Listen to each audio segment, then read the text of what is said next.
Oke, tes satu 2 3. Coba dulu, lihat di Instagram. Gue lepas masker dulu ya. Ini kan di ruangan, nggak apa-apa.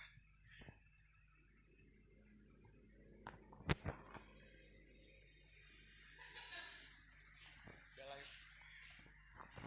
Bisa dulu. Halo, tes satu 2 3. Kedengeran nggak suaranya? Kedengeran nggak suaranya? Hah? Kedengeran? Segini kedengeran nggak? Kedengeran ya? Oke, selamat siang, pagi, ataupun malam buat semuanya. Nama saya Afif dari Dokter Mobil yang cabang Alam Sutra. Kali ini saya mau berbagi tips atau share gimana sih pembahasan ataupun AC mobil itu sebenarnya harus diapain sih untuk mobil sehari-hari gitu. Oke, yang pertama pasti kita berkaitan sama yang namanya filter. Jadi fungsi filter tuh sama di mobil, di akuarium mungkin kalau kita mau lihat gampang di akuarium ya. Kalau akuarium kan suka kotor tuh kalau airnya sudah belum lama diganti. Nah, sama kayak filter AC mobil. Ini saya kasih contoh filter AC punya mobil Avanza yang punya customer kita yang udah diganti. Ini warnanya agak abu-abu gini. Nah, mungkin dari beberapa customer timbul pertanyaan, Mas, kan saya mobilnya jarang dipakai ataupun Mas, mobil saya kok mobil saya kan seringnya di rumah ataupun saya kalau pergi nggak jauh-jauh kok Mas. Nah, kira-kira yang bikin si filter AC jadi abu-abu kayak gini ataupun jadi kotor dari mana sih? Yang pertama, kita kan pakai sepatu. Nah, kita pakai sepatu nih di luar. Karena dari sepatu itu, debu yang nempel di sepatu kita bawa ke dalam mobil. Nah, saat di dalam mobil, ada komponen namanya blower yang dia tugasnya untuk mensirkulasi udara di sekitar kabin mobil. Nah, dari blower itu masuk ke dalam evaporator AC ataupun indoor AC. Mungkin yang di rumah juga tahu indoor AC kayak gimana ya, AC rumah kayak gini nih, kelihatan nggak? Ya, kayak gini. Ini kan juga suka dicuci di rumah, sama juga kayak AC mobil. Padahal kan rumah kita udah sering tuh dipel, disapu. Jatuh. Barani tolong benerin Barani. Jatuh. Bentar, jatuh. Ada. Tolong benerin ya. Nah, kira-kira untuk cara pengecekannya bagaimana sih kalau kita nggak sempat datang ke rumah atau datang ke dokter mobil ataupun ke bengkel AC? Yang pertama, Bapak bisa cek di di kolong laci. Biasanya kalau paling gampang itu Avanza. Nah, Avanza tuh Bapak tinggal buka lacinya. Kemudian ada dua pengunci di atas. Kemudian Bapak tarik aja pelan-pelan, ditekuk, nanti dicopot. Nah, nanti kelihatan bentuknya seperti ini filternya. Tinggal dicabut, tinggal dibersihin aja. Nanti kalau memang ada kesempatan nanti kita bikinin tutorial untuk ganti filter AC sendiri biar kalau lagi nggak ada waktu bisa ganti sendiri di rumah kayak gitu. Nah, kemudian setelah filter ini udah diganti, kira-kira apa yang harus dilakuin lagi ya kan? Yang pertama, nah kalau diganti kayak gini, filter AC yang baru nih, warnanya bening, beda kan sama yang warnanya abu-abu kayak gini. Ini punyanya Avanza, karena Avanza paling banyak datang ke dokter mobil. Tidak kan? Nah, dari sini kita bisa tahu kualitas udara di mobil kita tuh kayak gimana. Kalau sudah seperti ini, otomatis AC-nya perlu dicuci. Nah, kita kan sering tuh ada promo cuci AC di dokter mobil. Kira-kira sebenarnya apa sih yang dicuci? Nah, ini namanya evaporator. Nah, evaporator ini fungsinya dia untuk mendinginkan AC di mobil kita. Nanti jadi ini punya Honda Mobilio. Kemarin kita ganti karena dia sudah ada lendirnya. Ini udah kering sih lendirnya. Nah, kalau seperti ini kan otomatis udaranya keblok. Udaranya jadinya nggak lewat. Bedain sama yang ini. Nah, masih bening kan? Nah, kalau ini udaranya cuma bisa lewat sini aja. dia nggak bisa nembus udara yang lewat sini, otomatis si AC jadinya nggak dingin, ataupun udara yang dikeluarin AC itu jadinya nggak dingin. Makanya kadang kita merasa gerah banget, nggak enak lah pokoknya mobil dipakai karena AC-nya nggak dingin. Nah, setelah dicuci kok masih aja nggak dingin, kita perlu cek komponen mekanikalnya. Di sini ada namanya magnetic clutch. Jadi kalau bapak-bapak tahu ataupun ibu-ibu di rumah, kalau kita nyalain mobil, kemudian kita nyalain AC, ada bunyi cetek atau tiba-tiba suara mesin agak kenceng, kayak deng, kayak gitu. Nah, itu bisa sebagai tanda magnetic clutch-nya masih berfungsi. Kalau ibu nyalain AC tapi kan ada tuh switch AC yang di dalam on atau off, saat di onin dia nggak bunyi cetek gitu ataupun nggak ada kenaikan RPM, bisa jadi si magnetic clutch-nya ini udah rusak. Loh, mas, mobil saya masih baru 3 tahun. Nah, si magnetic clutch ini kita nggak bisa prediksi kira-kira kapan dia rusaknya, karena kan dia komponen yang bergesekan nih kayak gini. Nah, saat tadi saya bilang dia bunyi, ini dia nempel. Nah, dia ngikut putaran mesin. Walaupun umur mobil baru 3 tahun, kita nggak bisa prediksi dia masih bagus atau enggak. Ya namanya pemakaian mobil kan. Kalau mungkin kelihatan ini ada jalurnya tuh, udah agak aus. Kelihatan nggak? Ini ada jendolan-jendolannya. Nah, harusnya dia lurus, rata, nggak kayak gini. Gitu. Bisa juga dari komponen elektrikalnya nih, yang bikin ini kan magnetnya, jadi udah mati, memang sudah waktunya ganti gitu. Biasanya kita temuin di kilometer 100.000 ataupun 90.000. Cuma kilometer itu nggak bisa jadi patokan juga gitu.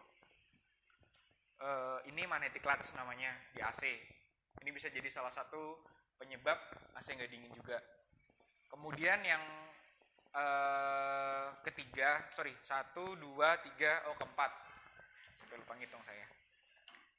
Ada namanya kondensor, cuma karena barangnya terlalu besar, kalau posisinya itu di depannya radiator.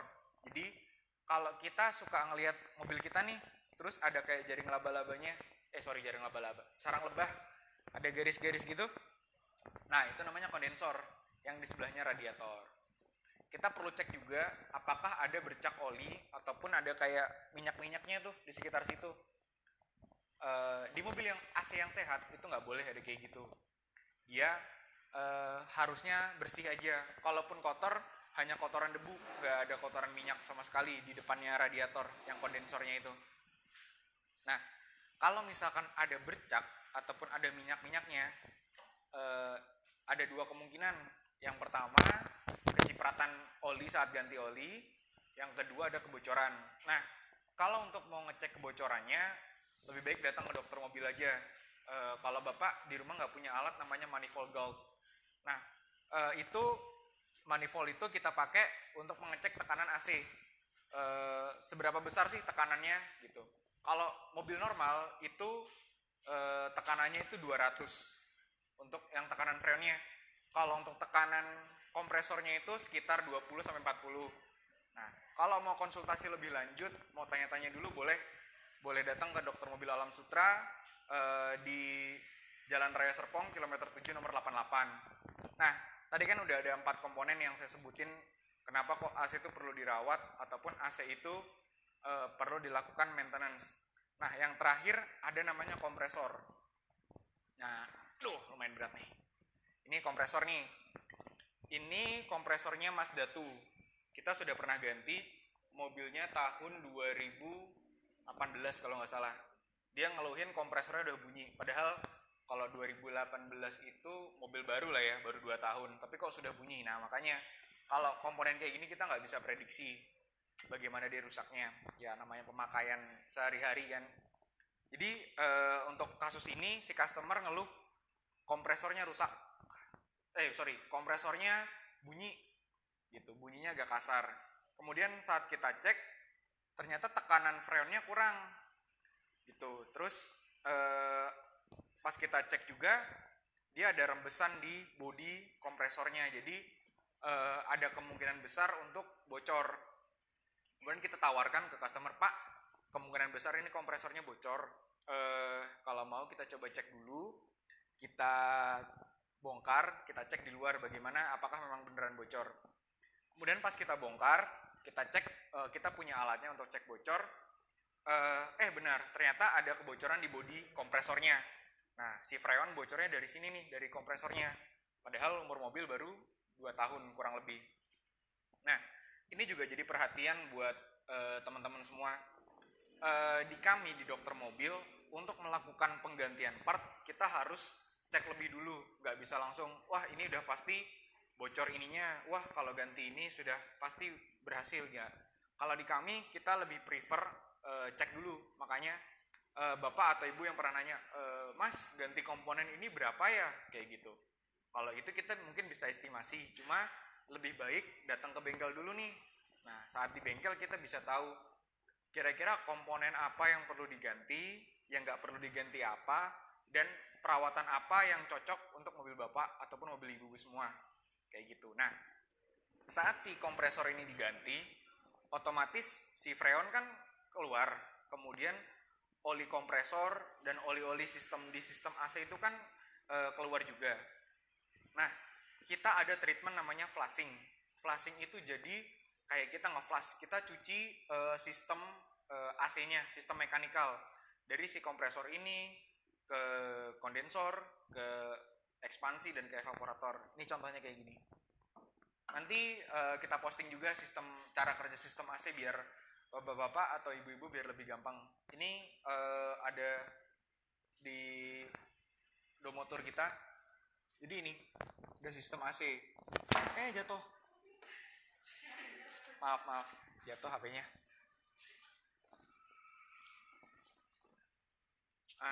Jadi kurang mundur, jatuh. Maaf ya, HP-nya jatuh barusan. Ini sistem AC. Tadi yang saya bilang di kompresor ini, nah dia ini sistem AC yang paling vital. Jadi si kompresor ini tugasnya kalau kita analogiin kayak jantungnya manusia. Dia itu bertugas untuk mengalirkan freon ke sistem AC yang ada di mobil kita. Kayak gitu. Nah, dari kompresor ini ke kondensor, yang tadi yang saya bilang posisinya di dekat radiator. Kemudian dari kondensor ini dialirin ke dryer. Nah, dryer ini fungsinya dia seperti filter. Itu. Nanti kalau kurang jelas kita posting di Instagram Dokter Mobil Alam Sutra ya. Nah, setelah dari dryer, dia mengalir kembali ke namanya expansive valve. Nah, dari expansive valve, baru nih dia berubah wujudnya. Yang tadinya dari cair, menjadi gas ke sistem evaporator. Evaporator tuh kayak gini. Nih, dia posisinya ada di dalam mobil kita. Biasanya ada di deket tip, di bawah tip head unit kita, di dalam dashboard biasanya. Nah, saat si ekspansi ini nyemburin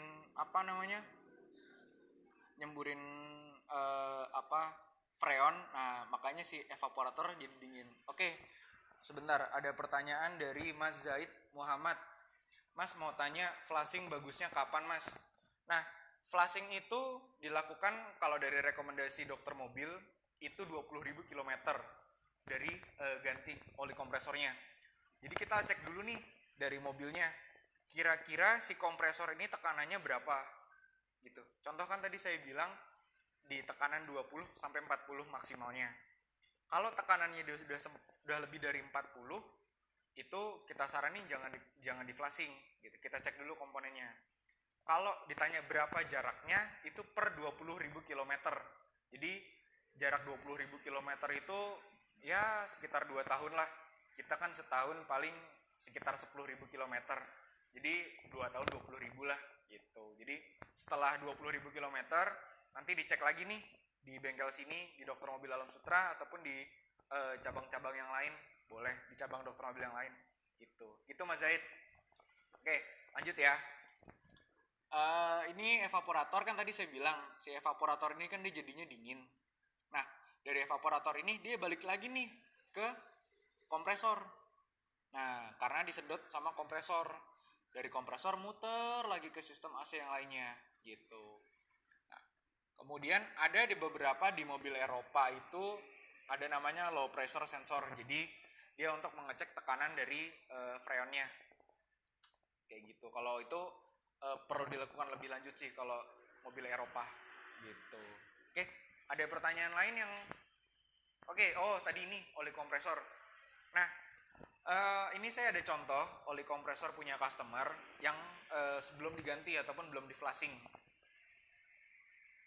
Nah, ini oli kompresor yang lama. Kelihatan nggak?